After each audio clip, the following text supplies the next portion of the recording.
¿Podría China invadir Corea del Norte? Bueno, es una pregunta cargada de tensiones, rumores y por supuesto de especulaciones geopolíticas. Pero miremos los hechos y las posibilidades. Bueno, China, compartiendo una frontera de 1.416 kilómetros con Corea del Norte, posee un ejército formidable y siempre ha priorizado la estabilidad fronteriza.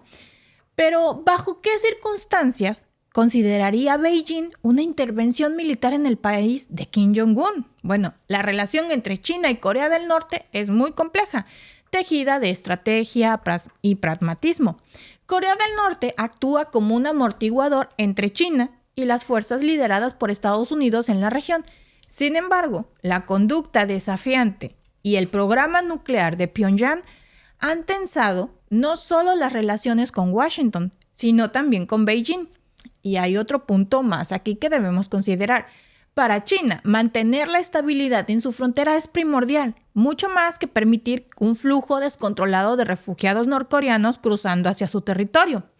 La prioridad de Beijing sería evitar el caos en su umbral, y esto podría implicar una operación militar en Corea del Norte, no necesariamente para apoyar el régimen, sino para prevenir un vacío de poder que desestabilice la región. ¿Cómo actuaría China? Pensemos en las opciones militares.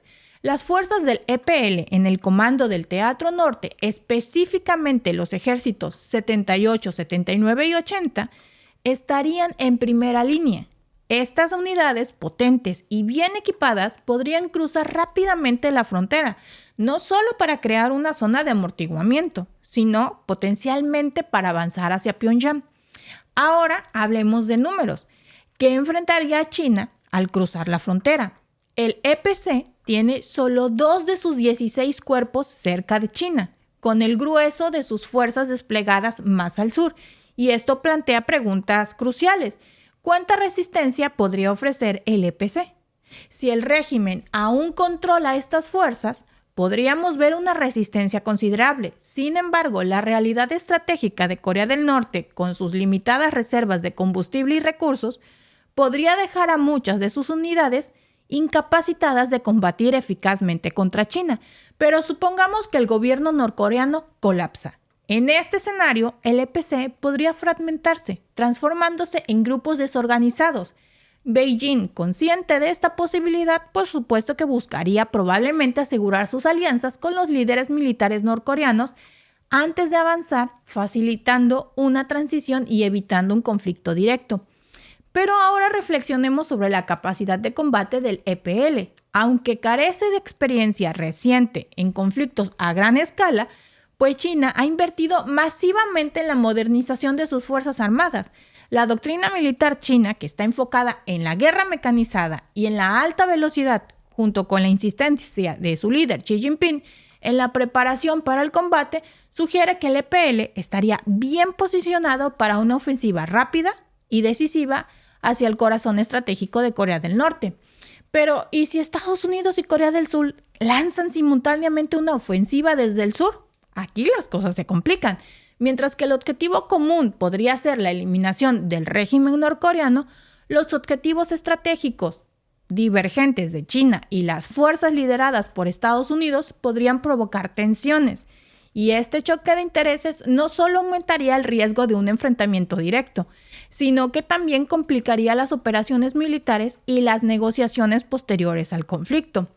En el terreno militar, la posibilidad de una intervención china en Corea del Norte se ve complicada. El Ejército Popular de Corea, el EPC, tiene una presencia significativa cerca de la frontera sur, pero solo 2 de sus cuerpos militares están cerca de China. Y esto indica que en el caso de una intervención, las fuerzas chinas enfrentarían menos resistencia inicial al cruzar la frontera.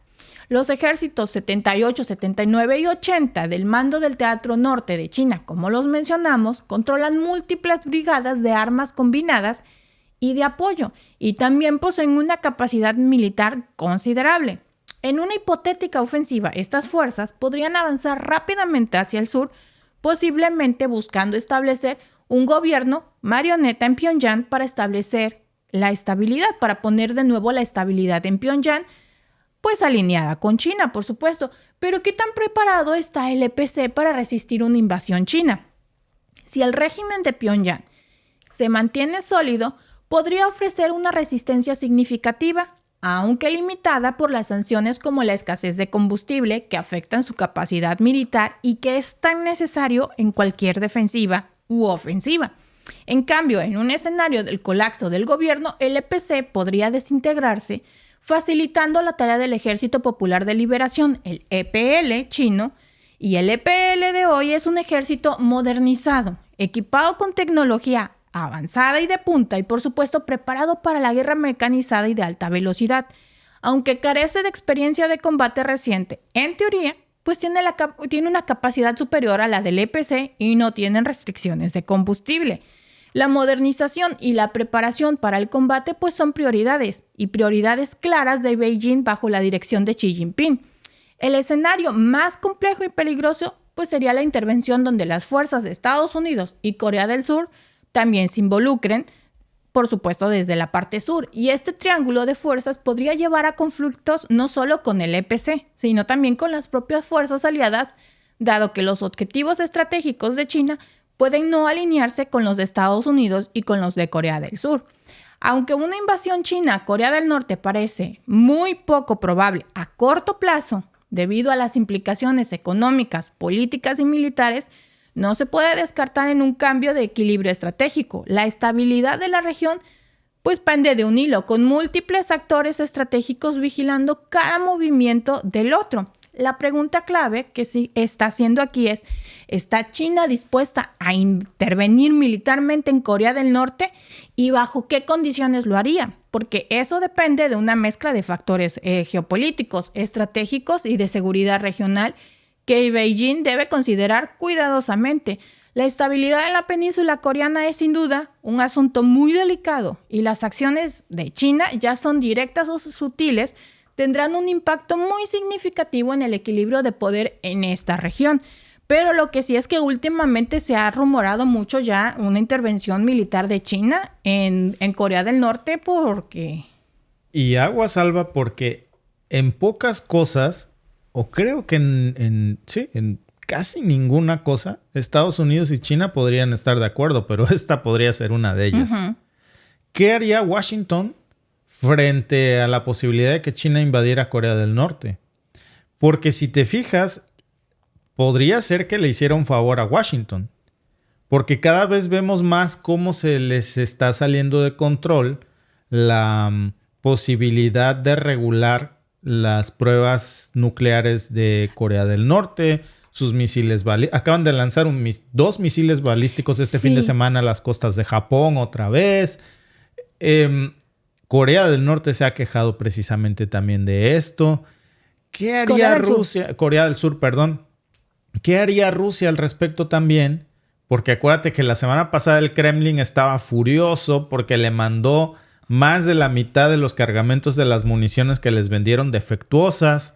Entonces, evidentemente, Rusia necesita a Corea del Norte porque defectuosas por lo menos tiene la mitad buenas. Pagadas a precio de oro, pero bueno, tiene municiones. Pero imagínate que en este estira y afloje, seguramente negociaría China con Rusia. Oye, no te metas, las municiones que te da Corea del Norte te las doy yo, pero estas sí sirven, la pólvora no está mojada. Seguramente Estados Unidos como que se iba a voltear para otro lado porque no es santo de su devoción Kim Jong-un. Interesante. Sí, en este caso yo creo que se están surgiendo estos rumores y estas hipótesis de que China podría invadir Corea del Norte, dado al resultado que hubo de las municiones en Rusia. ¿Por qué? Porque sí es cierto que está haciendo pruebas balísticas y es cierto que tienen un arsenal muy grande, pero se está descubriendo que la mitad de su arsenal no sirve, que fue el que le vendió a Rusia, que era arsenal muy viejo y que no sirve. Entonces, como que también están midiendo su alcance, es decir, sí, está mandando misiles, pero vete a saber su efectividad. A lo mejor esos eran los buenos y los que tiene ya no sirven. Y lo que sí sabemos es que China está encabezando el desarrollo tecnológico, lo que acaba de desarrollar en armas, siempre está desarrollando, está en la vanguardia del desarrollo tecnológico en cuanto al armamento, algo que no posee Corea del Norte. No tiene restricciones de combustible, al contrario. Y Corea del Norte sí. O sea, está en muchas... De eso y de muchas cosas, de eso y de muchas cosas. Está en desventaja comparándolo con China.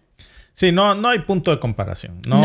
No habría realmente una posibilidad, por optimistas que querramos ser, no habría posibilidad alguna de que Kim Jong-un diera la batalla aquí, definitivamente. A menos que Estados Unidos quisiera apoyar a Kim Jong-un, pero no lo creo. No.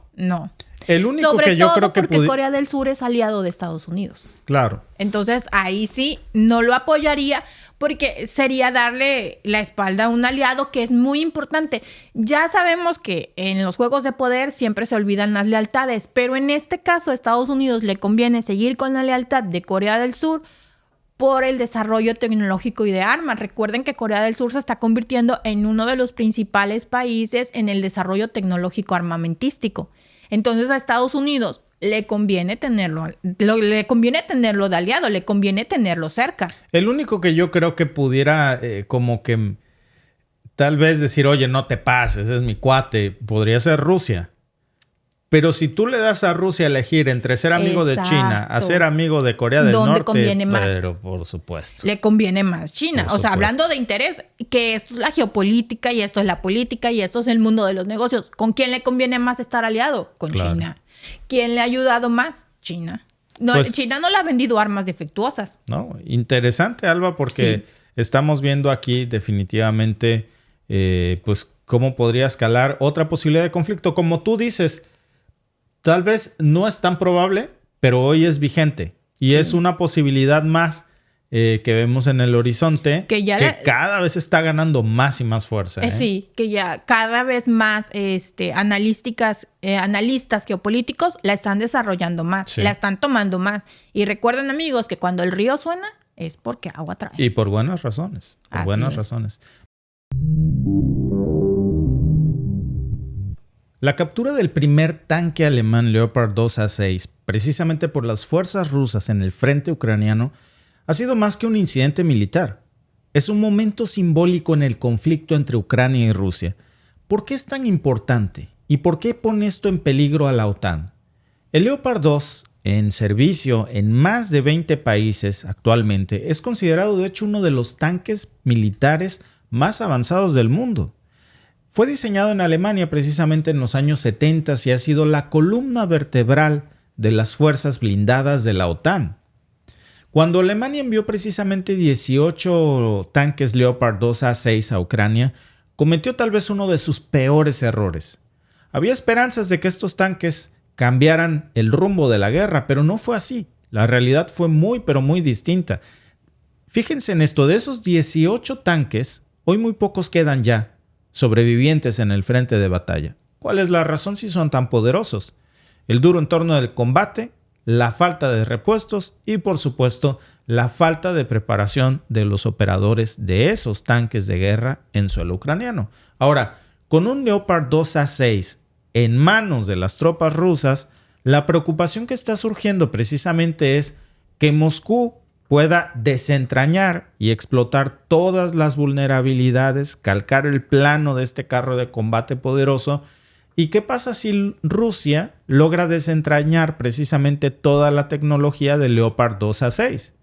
Evidentemente esto le va a dar a Rusia un control táctico de las armas de la OTAN y va a saber cómo neutralizar todas estas máquinas en el futuro de un enfrentamiento directo con la OTAN. Por eso la captura de esta tecnología avanzada le está proporcionando hoy al Kremlin no solamente un trofeo de guerra, olvídense de eso, le está dando una oportunidad de oro de la ingeniería inversa para comprender y explotar todas las debilidades que tiene precisamente el famoso tanque Leopard 2A6. Todas estas implicaciones militares hoy son muy claras para la OTAN. Saben que Rusia tiene esta ventaja táctica potencial y un llamado de atención hoy precisamente ha surgido desde Occidente y de los países que utilizan estos tanques porque saben que la pérdida también tiene un impacto psicológico que afecta la moral de las tropas ucranianas y también pone en riesgo la seguridad militar de la OTAN cuando se exponen precisamente los secretos de estos equipos militares tan avanzados. Por eso, desde una perspectiva geopolítica, la captura y el estudio del potencial de un Leopard 2A6 por Rusia pues va a tener ramificaciones muy importantes en la guerra. Va a influir en cómo los países occidentales abordan el apoyo militar a Ucrania y potencialmente los van a hacer más cautelosos sobre el tipo de armamento que le proporcionan a Ucrania. Lo que muchos decíamos, evidentemente, ya se confirmó. Fue uno de los peores errores que se dio al darle o proporcionarle equipo militar de última generación, los más avanzados, las joyas de la corona, a Ucrania para que cayeran manos enemigas y desentrañaran todo el mapa de la tecnología militar más avanzada de la OTAN. Además de todo esto, pues está alterando definitivamente la dinámica de la guerra en Ucrania porque está forzando precisamente a los aliados de Ucrania a reconsiderar sus estrategias y todos sus compromisos militares en la región. La otra cuestión es que si Rusia demuestra que puede neutralizar efectivamente los tanques modernos de la OTAN, va a alterar la percepción global de superioridad tecnológica militar que tiene Occidente. Y esto va a tener consecuencias futuras evidentes para la venta de armas y para la industria militar que tanto lucra con estas guerras. ¿Qué países creen ustedes que van a querer comprar equipo militar occidental si Rusia ya sabe cómo derribarlos? En términos de defensa, por eso la captura de este tipo de tanques del Leopard 2A6, y no nada más del Leopard 2A6, también recuerden que han capturado los tanques Abrams estadounidenses. Esto está acelerando los esfuerzos precisamente para ahora mejorar la tecnología de estos tanques, tanto en Rusia como en Occidente, porque los secretos de esta tecnología ya están más que sabidos, evidentemente, a estas alturas, hoy que estamos hablando, por el Kremlin. Porque los países occidentales y de otros usuarios de los tanques Abrams y también de los Leopards, pues ya necesitan acelerar nuevas actualizaciones de sus flotas. Y también la industria armamentista necesita tratar de vender una nueva tecnología militar diferente porque la que tienen ya se está rezagando por la inteligencia militar del oponente. ¿Qué significa esto en términos prácticos? Pues que primero, las capacidades de estos tanques como el Leopard 2A6, con toda su armadura multicapa, con este poderosísimo cañón de ánima lisa de 120 mililitros, que supuestamente se dirigió para diseñar que pudiera resistir la munición de penetración de 125 milímetros desde 1500 metros, hoy está en riesgo. Y esta combinación de potencia y fuego, que lo convertía precisamente en un adversario formidable en el campo de batalla, podría ya no serlo más. Porque al caer uno de estos en manos enemigas, pues ya se abrió la caja de Pandora y Rusia está analizando y descubriendo cómo contrarrestar las fortalezas de los Abrams y de los Leopard. Y la pérdida de este tipo de tanques en Ucrania no es solamente dinero perdido. Es mucho más que eso. De hecho, la plataforma Oryx dice que Ucrania ha perdido muchos Leopard 2A4 y 2A6, no nada más este que se acaba de reportar el fin de semana. Y esto nos lleva, amigos, a preguntarnos cuál ha sido la eficacia de enviar estos equipos de última generación, si fue lo correcto a Ucrania y que no se reservaran para una guerra, para su propia tecnología militar secreta con la que debería de contar supuestamente la OTAN.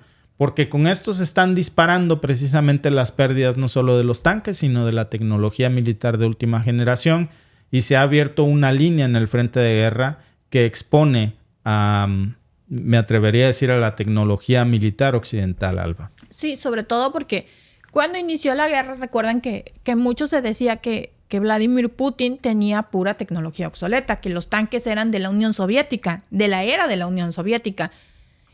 Pues fue muy inteligente, porque al inicio de la guerra le empezaron a capturar tanques, se los empezaron a parar, empezó todo, sí. Y él empezó sacando digamos, lo feo y lo viejo, lo que ya nomás le estaba ocupando espacio. Se ha negado a sacar sus tanques modernos. Ha sacado proyectiles, misiles y cosas más modernas, pero realmente lo que es más tecnológico, se ha negado a sacarlo en este Esos momento. son los que ves en escena, que son los tanques rusos viejos de la URSS. Claro. No ha querido sacarlo nuevo. ¿Y por qué? Porque sabe que esto... Era un ensayo. Exacta. Que es el laboratorio. Sí. Ucrania, miren amigos, me dicen mucho, es que es una falta de respeto. No, no es una falta de respeto. Yo creo que considerar que Ucrania no es un laboratorio de la OTAN es una falta de respeto, porque han utilizado al pueblo ucraniano, no voy a decir a sus gobernantes, porque ellos por supuesto, que sabían a lo que se metía y se han llevado tajadas enormes, pero la gente de a pie no, los muertos, los inocentes no. Y ellos son las reales víctimas de todo esto. El pueblo ucraniano que quedó en medio de esto y son el laboratorio de pruebas de la OTAN para hacer una guerra contra Rusia que les está saliendo muy mal. Tanto así que la mejor tecnología, la tecnología de punta, la que ellos presumían tanto, está quedando en el campo de batalla tirada. Obsoleta. Y luego, ¿recuerdas que cuando mandaron los Abrams de Estados Unidos que dijeron que había la ética de guerra, que no le quitaran la tecnología y que le quitaran algunas cosas para que no la tuviera Vladimir Putin? ¿Por qué? Si realmente es una guerra frontal... el blindaje, de hecho. Le redujeron el blindaje y todo. Si es una guerra frontal, ¿por qué le quitas? Porque sabes que no es una guerra frontal, que es el ensayo para lo que viene más después. Pero aún así, Alba, si ya tienen el cascarón, saben cuál es la escalabilidad de estos tanques. Claro. Porque se presumió que se le habían quitado cosas. Entonces saben cuál es la escalabilidad. Y al tener precisamente, miren, o sea, ven ustedes los tanques rusos que evidentemente son viejos comparados con la tecnología de los Abrams, que son y los Leopard, que son los que están cayendo. Pero curioso, los viejos... Pues es que lo viejo a veces es más resistente. Los viejos son los que le están haciendo muchísimo daño a los tanques nuevos. Ahora, ve tú a saber... Que yo creo que los nuevos son de fibra de vidrio, no son de fierro como los de antes. Y mira, sí. Alba, no nada más pierde aquí Ucrania. Pierde la industria armamentista, que es lo que más está doliendo a las élites, porque precisamente quienes ocupan este tipo de tanques, estamos hablando de Polonia, Portugal, Suecia, Noruega, por supuesto también Canadá, ni se diga Estados Unidos, que se han enviado contingentes de Leopard, de Abrams, y que ahora ha quedado expuesta los puntos débiles de diseño y la tecnología con lo que se fabrica.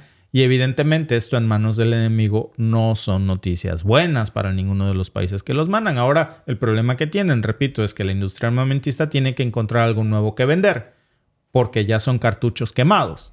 Y esto pues está alterando evidentemente el equilibrio de poder en materia militar y también en términos geopolíticos, porque este desarrollo no solamente está teniendo implicaciones fuertes en el campo de batalla, sino que también... tiene un impacto, repito, psicológico muy grande y también va a reconfigurar toda la industria armamentista de lo que hoy estamos viendo aquí. Definitivamente no es nada que no viéramos venir. Ya lo habíamos dicho que este era el riesgo que se corría y finalmente ocurrió. Ya no queda casi ninguno de los 18 Leopards que se habían mandado. Y de los Abrams no sabemos en este momento cuántos quedan. Pero Alba, todavía faltan los F-16 por llegar. Entonces, ¿y tú crees que de veras van a llegar? Pues yo creo que ahorita precisamente se los están pensando dos veces. Y si los mandan, les van a quitar hasta el volante o lo que lleven. Yo creo que viendo el volante, las llantitas, todo, las alitas. Sí, hasta las alas. No, yo creo que viendo lo que está pasando, no vas a mandar unos F-16. Los van a bajar rápido. Pues digo, tienen el F-35, tienen tecnología más avanzada, pero el F-16 no deja de ser... Pero ya los están tumbando. Pues sí, no deja de ser algo muy avanzado. Claro. Entonces, pues, consecuencias de la guerra, que hoy vemos cómo se está exponiendo precisamente en el campo de batalla. Hoy la tecnología militar y la industria armamentista va a tener que reconfigurarse después de esto. Vladimir Putin, tras una victoria electoral abrumadora, siendo el único candidato, arroja una sombra ominosa sobre el mundo al advertir que la Tercera Guerra Mundial está a un paso. Pero, ¿por qué motiva estas declaraciones tan graves? Bueno, Putin afirma que soldados de la OTAN combaten en Ucrania y mueren en grandes cantidades. Esta aseveración pues no es un mero comentario, refleja una tensión creciente. Putin dice haber escuchado a estos soldados hablar en francés y en inglés en el campo de batalla, una señal de la profunda involucración de la OTAN en el conflicto ucraniano. El ministro de Exteriores polaco, Radoslaw Sikorski, aviva el fuego también al afirmar la presencia de soldados de la OTAN en Ucrania, aunque no especifica de qué países son. Esta declaración de Sikorski, que agradece a las embajadas por asumir este riesgo tan importante, añade pues una capa más de complejidad al panorama ya súper tenso que hay entre Rusia y la OTAN. La reelección de Putin con un 87% de los votos pues pone de manifiesto no solo su control sobre Rusia, sino también la forma en que se vincula su liderazgo con la situación en Ucrania.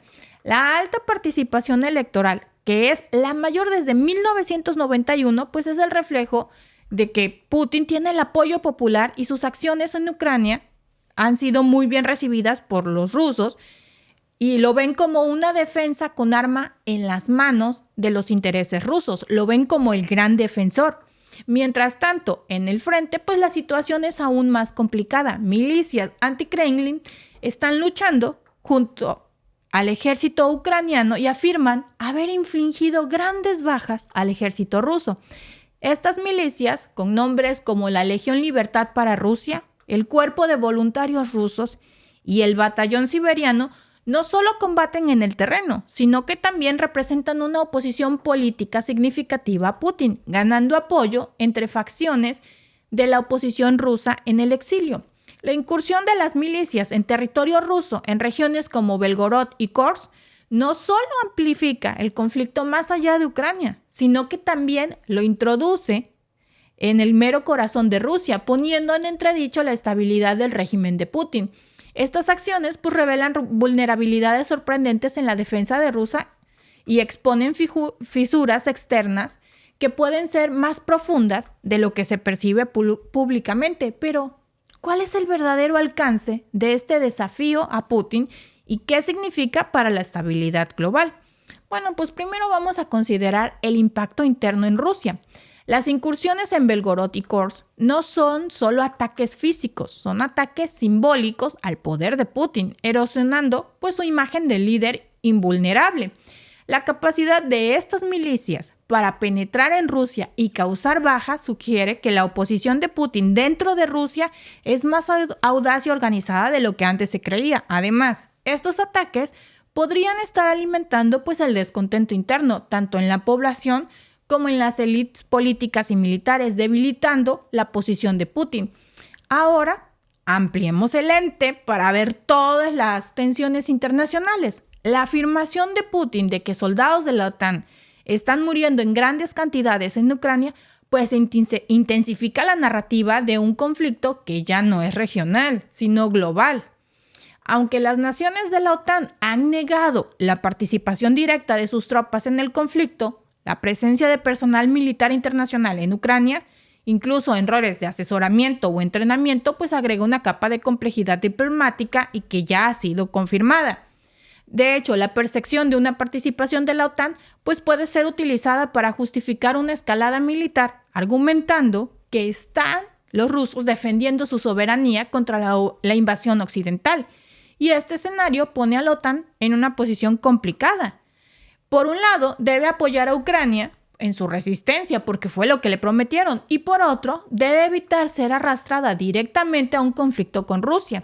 Cualquier indicio de implicación militar directa de la OTAN en Ucrania, especialmente si se asocia con ataques dentro de Rusia, podría ser un detonante que lleve a una escalada significativa, aumentando el riesgo de un enfrentamiento directo entre Rusia y la alianza.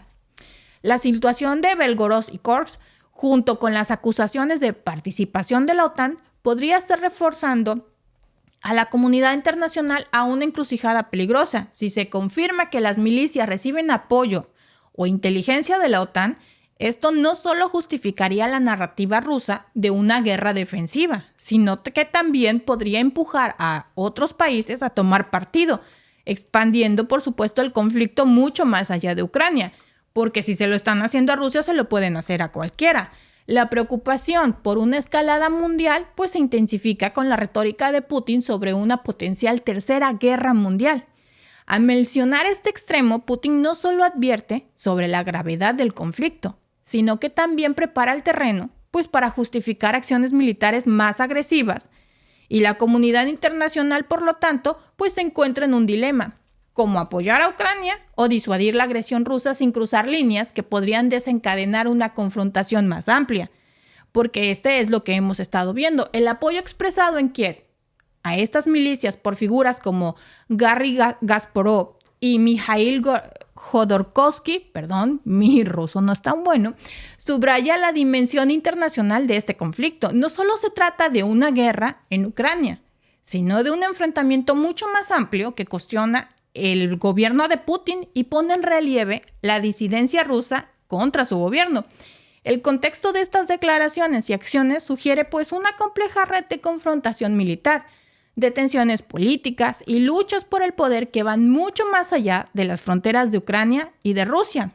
Putin, al hablar de una tercera guerra mundial, no solo está evocando la amenaza de un conflicto a gran escala, sino que también señala la profundidad de la crisis actual. Este conflicto, que está marcado por incursiones militares y por disidencia interna, refleja no solo una batalla territorial, amigos, sino una lucha mucho más profunda por la identidad y el poder y la dirección futura que va a tomar Rusia y su lugar en el nuevo orden mundial.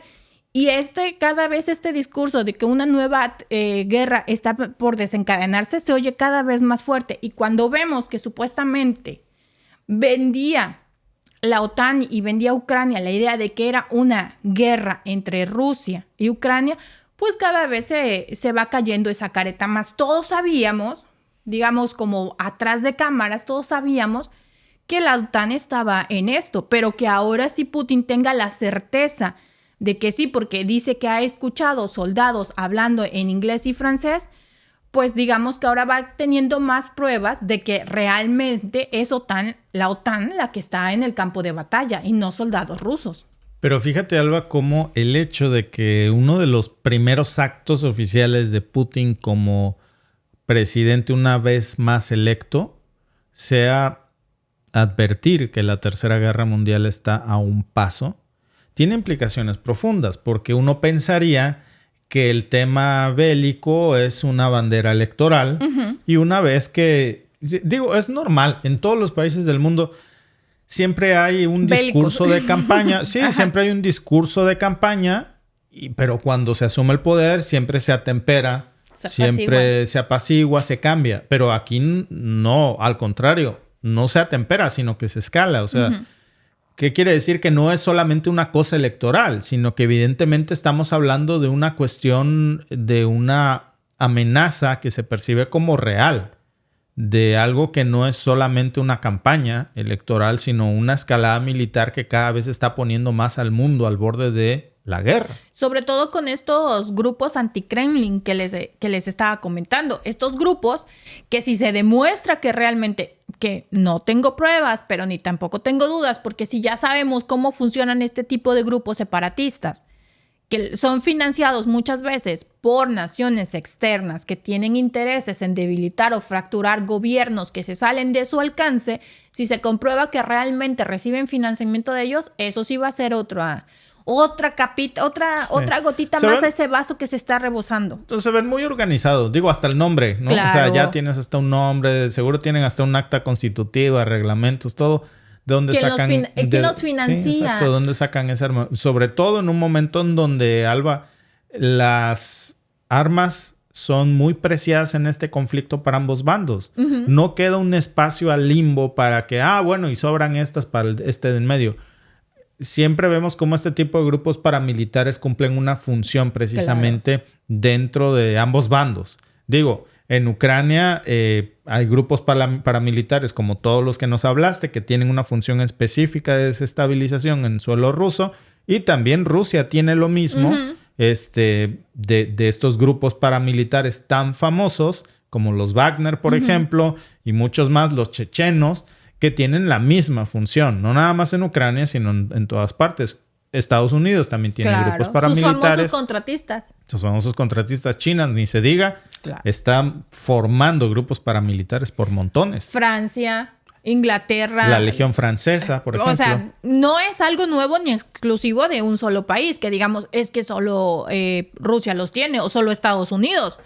Pues ojalá, yo creo que fuera así porque sería más fácil decir Sí, solo se dos reduciría el naciones. problema a 2 o 3, Exacto, se reduciría. El problema es que todos lo tienen. O sea, critican al de enfrente. Es que tiene grupos paramilitares. ¿Y los tuyos, compadre? Claro. O sea, tú también estás igual. O luego cuando critican a los espías chinos y los espías estadounidenses y los espías de aquí, de allá, todos los países Sí. tienen espías. Rusos, alemanes, británicos, etcétera. Es que es una situación que está proliferando. Pero más allá de estos grupos paramilitares, lo peligroso es que esté proliferando. Porque esto no es nuevo. No. Lo que sí es nuevo es este discurso de decir la Tercera Guerra Mundial está a un paso, aguas, ¿eh? Sí. Porque ese tipo de discursos al que parece que el mundo se está acostumbrando, pues es más peligroso. es peligroso y no debería de ser nuestro cada día. Muchas gracias, amigos, por conectarse a este podcast, por cierto. Y nos vemos en el siguiente. Hasta luego. Adiós.